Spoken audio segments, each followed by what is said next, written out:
In particular, we see a number of sectors that are extremely important. I've been very close with the Trump administration for a long time, and we are entering in the world, I believe, a new time of peace and prosperity. Under Trump's leadership, and I believe your leadership here has a lot of the very same mindsets. The last 4 years, we've all been under attack.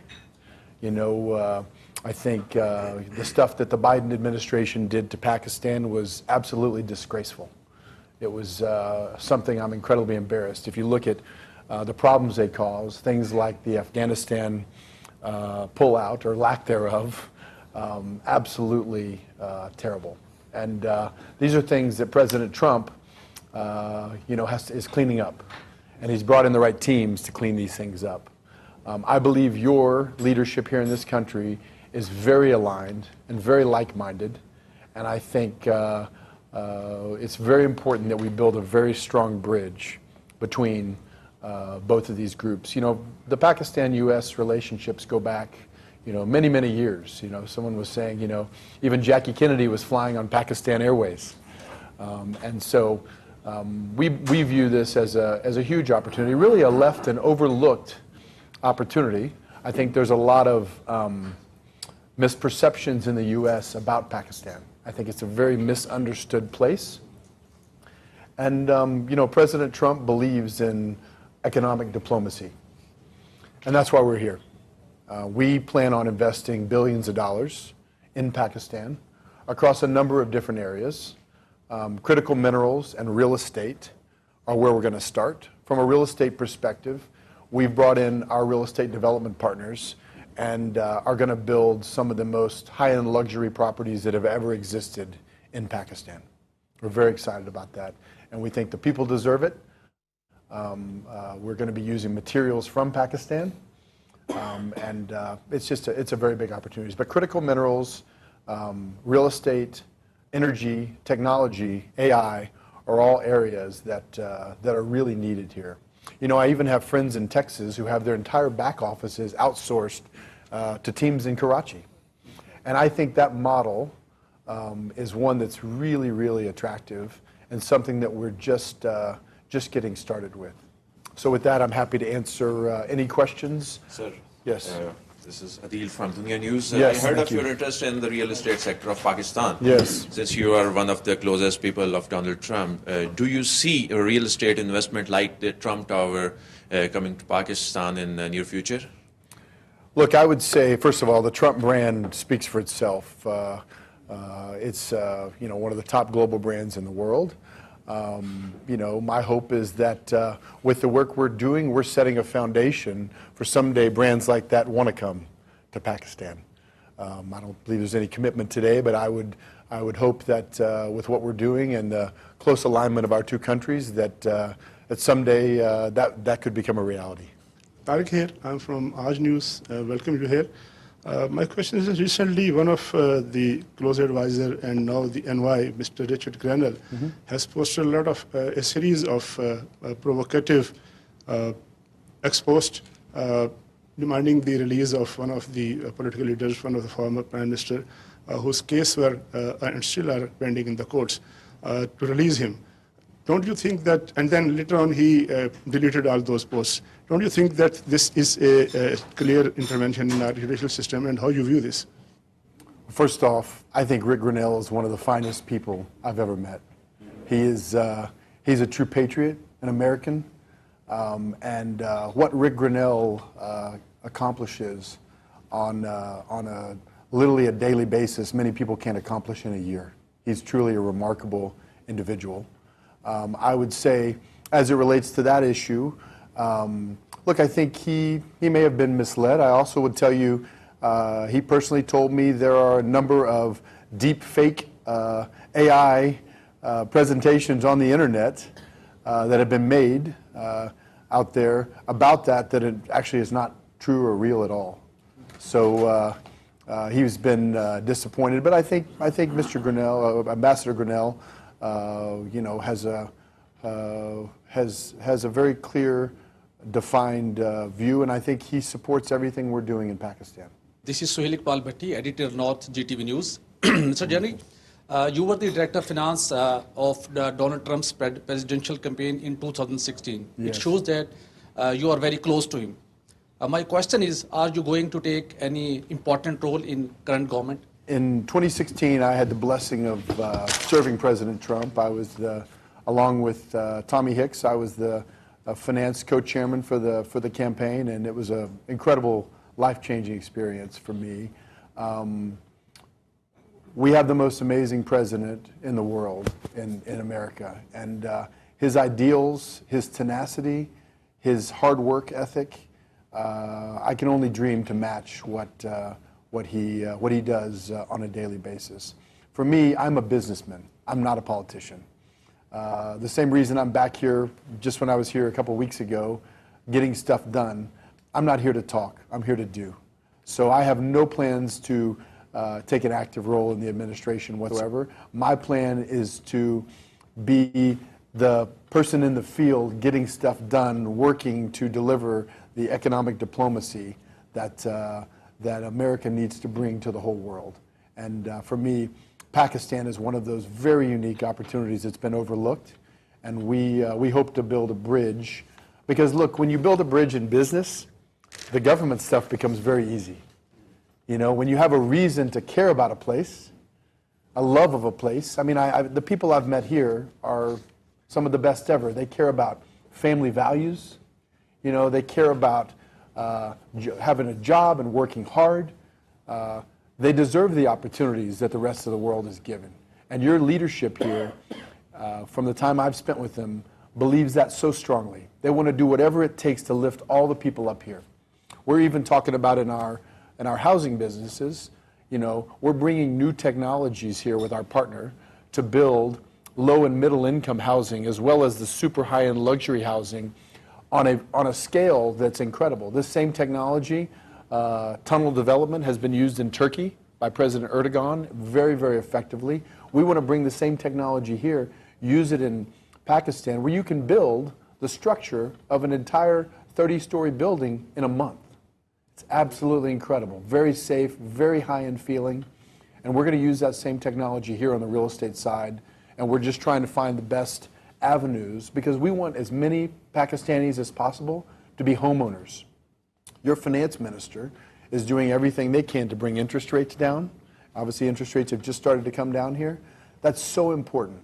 You know, one of the things that's made America great has been the ability of everyday Americans to own homes and accrete value in their homes over time. That same opportunity, that same financing needs to come to Pakistan, and we're going to help that occur. Hi, this is Anika Nisar, ARY News anchor person. I welcome you to Pakistan firstly because it is certainly a land of opportunity, a land where foreign direct investment would change the lives over here, at the same time would change the lives of the investors at the same. First question would be, the political environment. I've heard you 3 times praising this government, that this government and you are pretty aligned in the investment sector. Do you think the people around in the government, as one was mentioned, Richard Grenell, and there are many others that have tweeted, you said that there were many AIs and deep fakes about him. Could a tweet be a deep fake as well? Because that was a tweet that was done from his account. And there were many other accounts that tweeted about Pakistan. And there's a very strong perception on social media as well, that because of the close relationships of Donald Trump and Imran Khan, this government could be in trouble. Would that perception be correct or not? Secondly, you've been here a week ago, I've been told. Have you decided where you need to invest? Because there have been a lot of foreigners that have come to Pakistan, but mere MOUs will not lead us to the investment. When and how is the investment going to be materialized?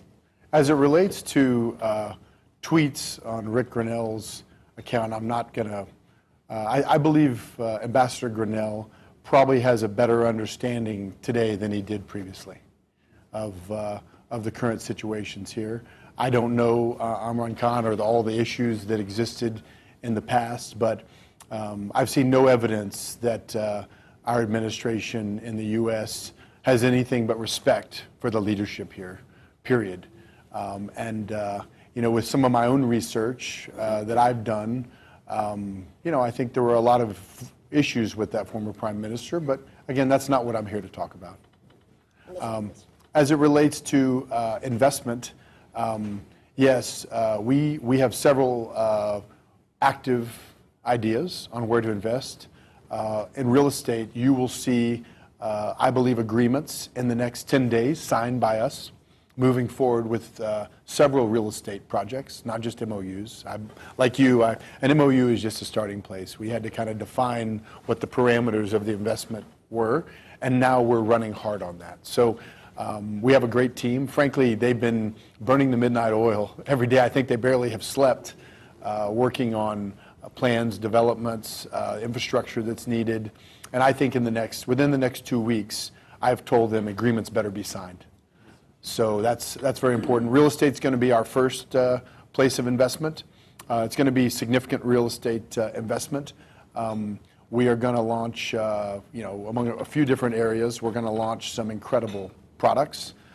Maybe you're even interested in it yourself. We're going to have some beautiful villas that we build here in Islamabad. And it's going to be, ultimately we're going to do more than 1,000 of those, but we're going to start with a couple hundred quickly. And these are going to be super high-end luxury branded products. So we have a number of brands that really want to come to Pakistan. And so we're very excited to build the highest end product that's ever been built in Pakistan. And we're going to get after that quickly. Number 2 is critical minerals. In this country, you have critical minerals intertwined with gold and platinum and other metals. We have several locations and diligence that we're working on right now. We're bringing in the teams as we speak to evaluate those. I believe that we will have one of those signed, agreed to, and funding in the next 2 weeks. So real estate and critical minerals, for us, the U.S. has some real supply chain issues. We have outsourced our supply chain as it relates to critical and rare earths to China, and that's over, okay? We don't have many enemies in the world, but China is a place that's becoming more difficult for us, for sure. And I would tell you that we are going to take this into our own hands, and we are going to go out and get the critical minerals that America and American businesses need. The materials and magnets and defense-related things and the things that we need for batteries, those are going to be things that we control in our hands with close allies. I view Pakistan as one of those close allies that we need to assist us. You're blessed with having a huge amount of critical rare earths here. I believe there's an excess of $50 trillion of rare earths here in this country. A lot of work needs to be done.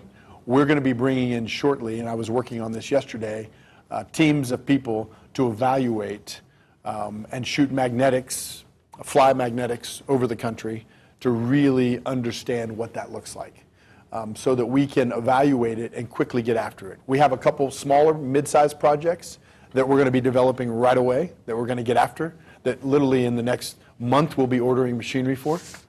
So to say we're going to let any grass grow, we will not do that. We will get after it quickly. Those are the first 2. The oil and gas sector, I think, is also a very underappreciated area here. You have reasonably high gas prices and global oil prices. I think that I have a lot of experience in the energy sector. I've been in that sector my entire life, grew up in the business. And so for us, that's a very interesting area. We're going to be bringing our teams in the next month to also evaluate that. I think one of the beautiful things that Pakistan has is they have an incredible natural gas infrastructure already in place because of some of your big fields and some of the previous finds from Exxon and others. You have the infrastructure. You never go to a developing country where the infrastructure is already in place. You just have to supply the gas. That is a huge opportunity. Usually you're finding gas in a remote location. Takes a long time to build infrastructure out. We don't have that issue in Pakistan. We can tie our wells in very, very quickly. We can bring Western U.S. technology in drilling, okay, and develop things very, very quickly. So I think it's a huge opportunity. And our plan is not to do everything ourselves, but also we see ourselves as the first one through the door. Then we're going to be bringing lots of Western companies here. That's our goal. That is our goal. We're even contemplating bringing our international free zone trade partner.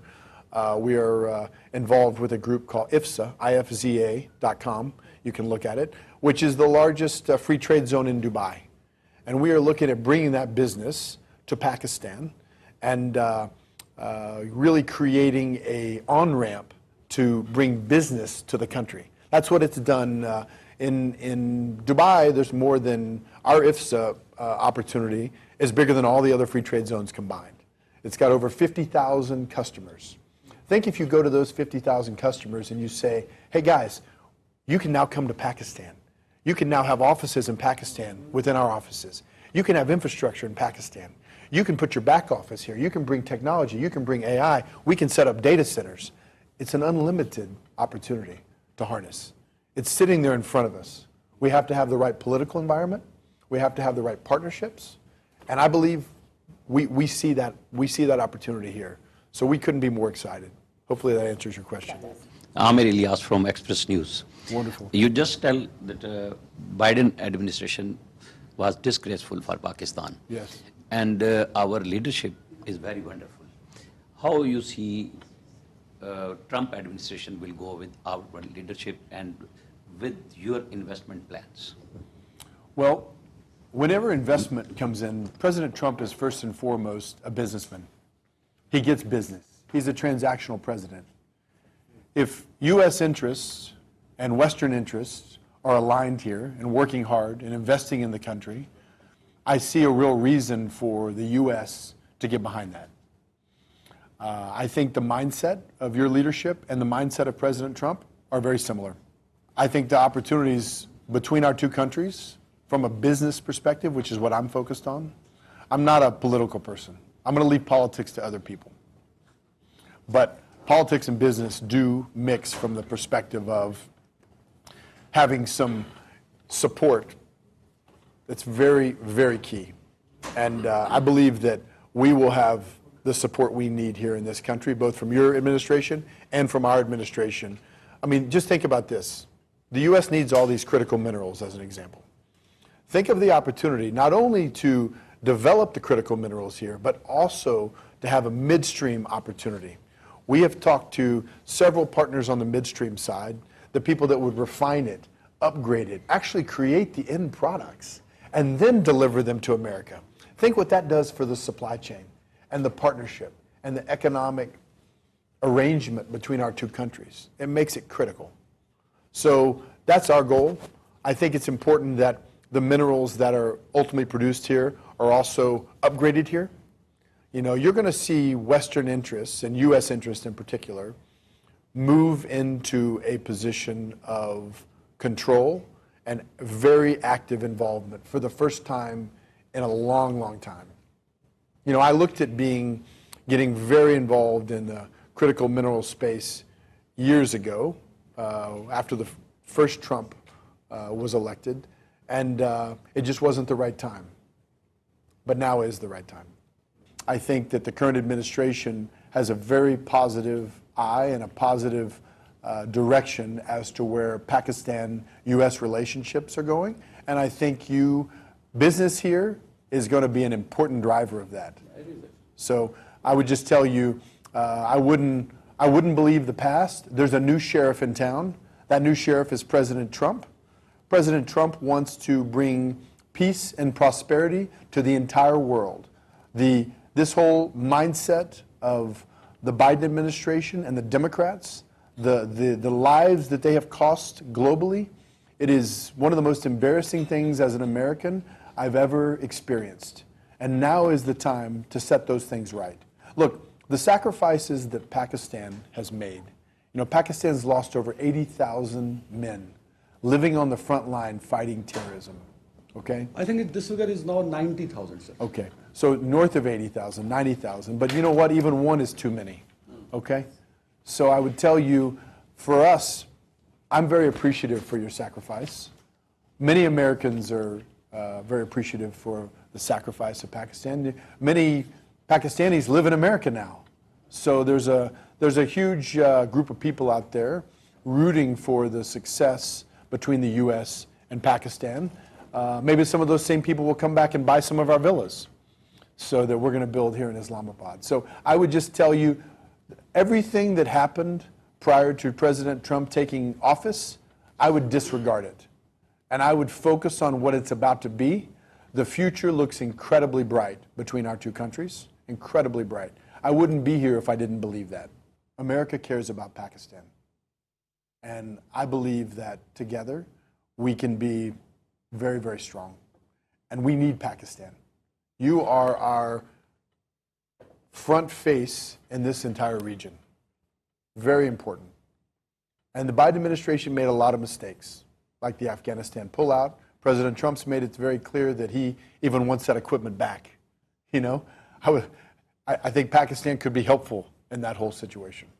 So I would just tell you, for us, we believe that it's time to do business in Pakistan. We believe that both administrations will work together to make it a good business environment so we can all make money together and create opportunity together. And Pakistan has something that America needs, and America has something that Pakistan needs. That's a wonderful situation for us to both be in. And I'm extremely impressed. If I have one job to do, unrelated to business, it's to cure the misperceptions that exist in America about Pakistan. If you showed somebody the opportunity of Pakistan and it didn't have the name Pakistan on it, you'd have thousands of U.S. companies raising their hand trying to come there and do business there. But there's misperceptions, and they have to be healed. And my job is not to get involved in politics, but to rather bring economic opportunities, because we need to have an ocean that rises and lifts all the boats, you know, creates jobs, trains people. Thank you, sir. This is Javed Baloch. I'm a journalist from Neo News. I would like to ask you that you are going to invest in Pakistan.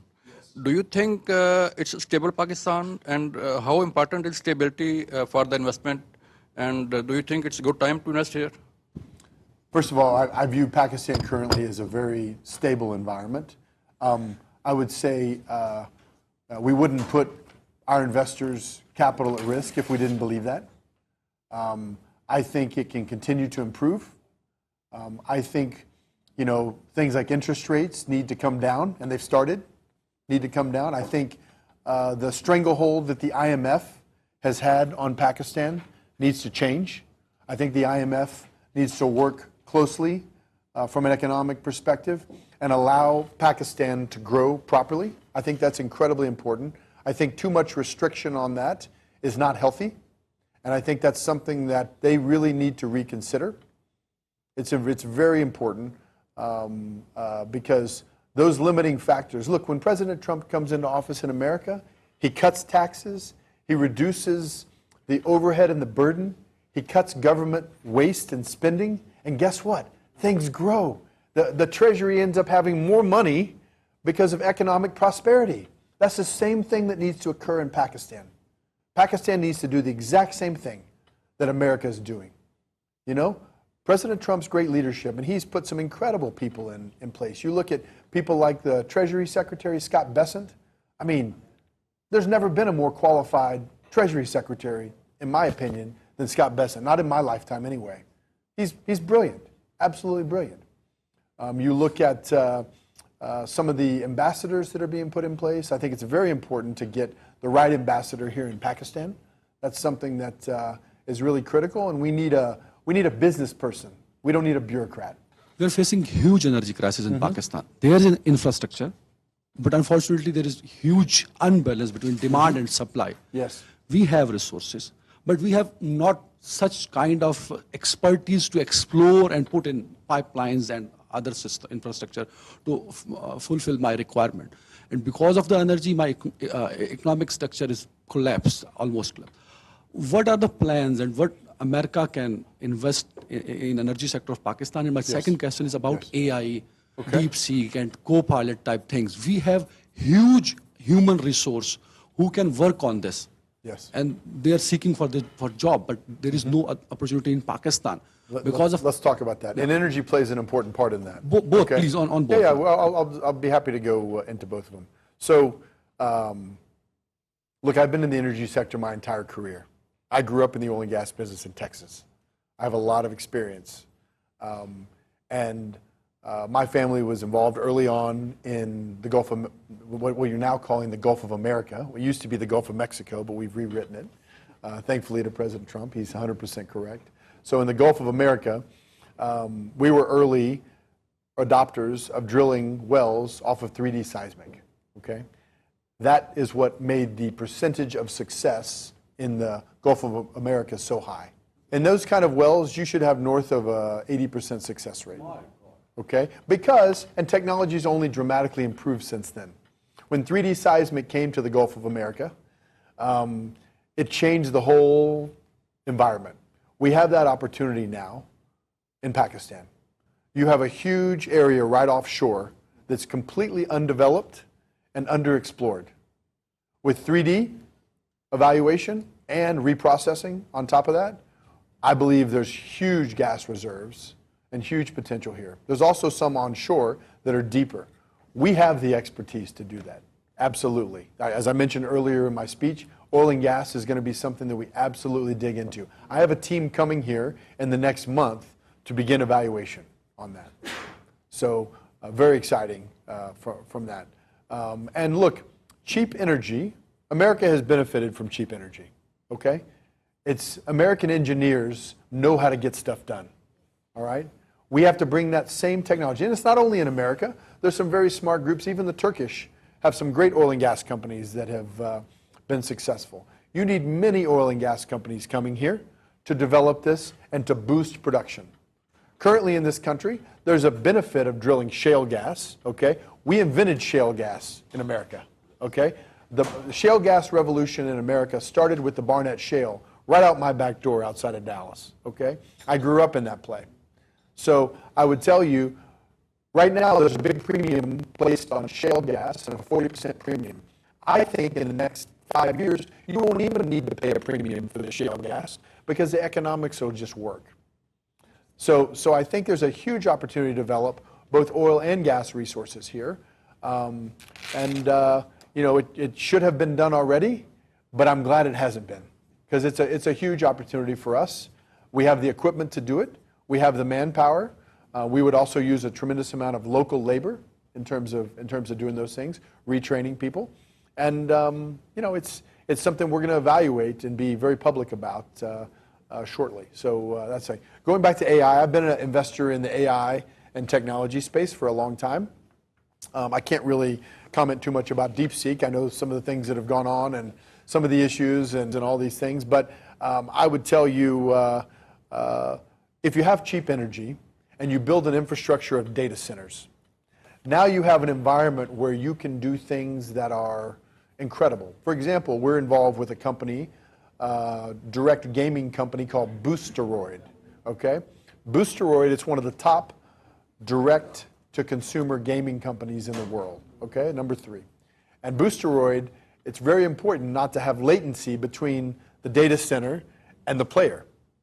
So now you don't need a PlayStation anymore. You play games directly from the data center. It's absolutely incredible.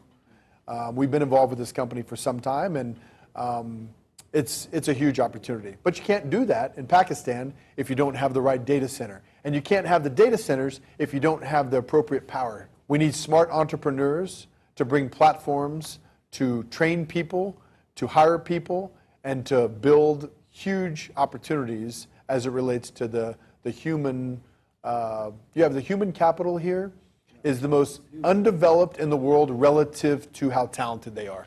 That needs to change. I know you had one more. Yeah, can I? Sure.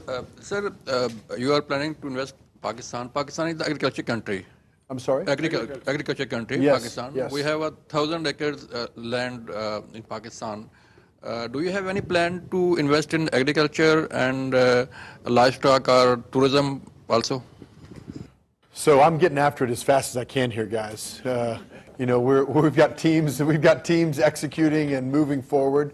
Our partners have tremendous agriculture experience. We've done some things in the agriculture space. I would say it's definitely a sector we should look at. I'm not an expert on Pakistan agriculture yet, But look, we're open to all types of different areas. All of these things build on each other. And, you know, I will not be surprised if we're not a very, very, very significant job creator in the next 12 to 18 months in Pakistan. You know, things are important to me, and the people of Pakistan are warm, friendly. They've been incredibly inviting. I've been really surprised by it, pleasantly surprised. And so we're excited to really improve, bring capital significant. We plan on bringing billions of dollars here of investment. And this isn't long term, now, very soon. With that, you'll see, look, people are as good as their word. I told them I'd be back quickly. We'd have a plan. Now we're executing. Shortly, we'll have agreements signed. And at that point, you'll see us go to work. And look, we're very appreciative for opportunities or leads. If you think there's something we should be looking at, if you think there's smart people we should get involved with, we have a high capacity and a big team to work here. So, yeah, thank you so much.